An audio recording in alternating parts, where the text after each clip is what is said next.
Captain Underpants and the terrifying return of Tippy Tinkertrousers. The bully battle begins. George and Howard are behind bars for a crime they didn't commit and are soon put from prison by a time-traveling tyrant named Tippy Tinkertrousers. Now the boys are going back in time to the carefree days of kindergarten, when the scariest thing they had to face was a sixth-grade bully named Kipper Crump, the nephew of their coolest school principal. And because George and Howard didn't invent Captain Underpants until they are in 4th grade, the clever kindergartens are on their own. Can they beat the bullies with brain power instead of worky power?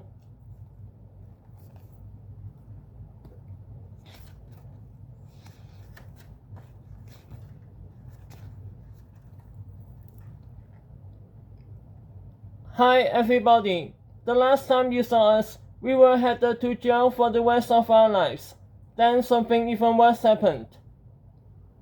Check out this comic book to get caught up on our story so far.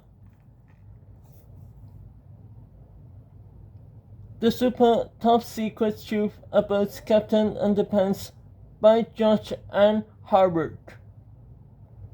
Once upon a while ago, there was 2 cool kids named George and Howard. They had a really mean principal named Mr. Crumb. So they hypnotized him. Mr. Crumb really thought he was Captain Underpants. One time, Dr. Diaper kidnapped him, and George and Howard had to save him. Another time, he almost got ate up by some talking toilets, and George and Howard had to save him again. And then, this other time, a bunch of zombie nerds attacked. Captain Underpants drank some superpower juice, and he got superpowers. Then he saved George and Howard. Here's the worst part. Whenever Mr. Crumb hears somebody snap their fingers, he turns into Captain Underpants. And whenever Captain Underpants gets water on his head, he turns back into Mr. Crumb.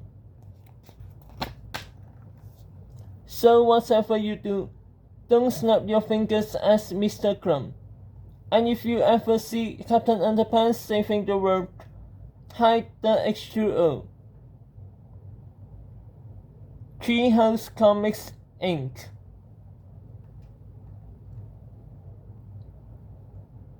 Chapter 1, George and Howard.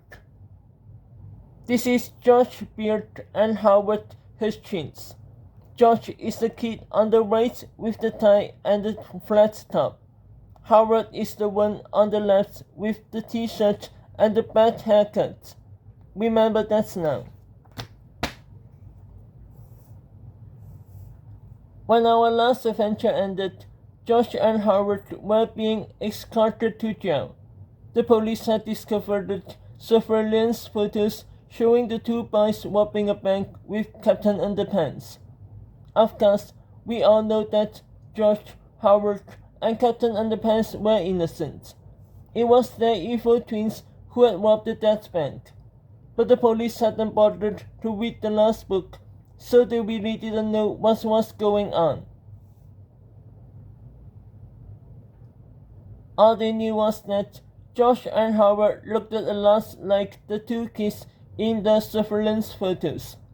So the cops yelled, "Freeze," and grabbed George and Howard, then told the 2 boys of their terrible fate.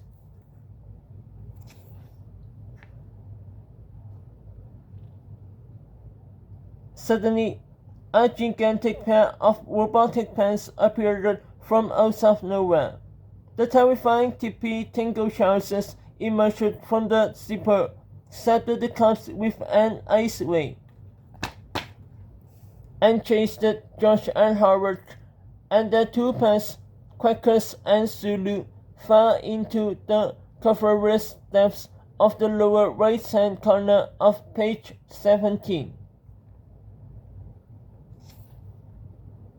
If you read our last epic novel, you know that this is how the story ended, but that's not how it was supposed to end. You see, Tippy and his giant ice-way-sapping robotic trousers weren't supposed to be there at all. They had come from the future and rudely interrupted what was supposed to happen.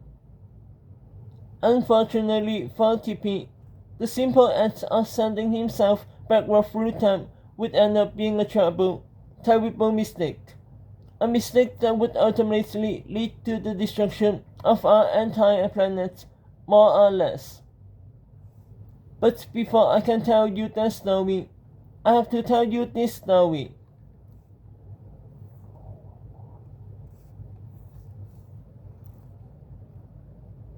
Chapter 2: The Banana Cream Pie Paradox. Time machines are awesome. There's no doubt about it. But they can also be very dangerous.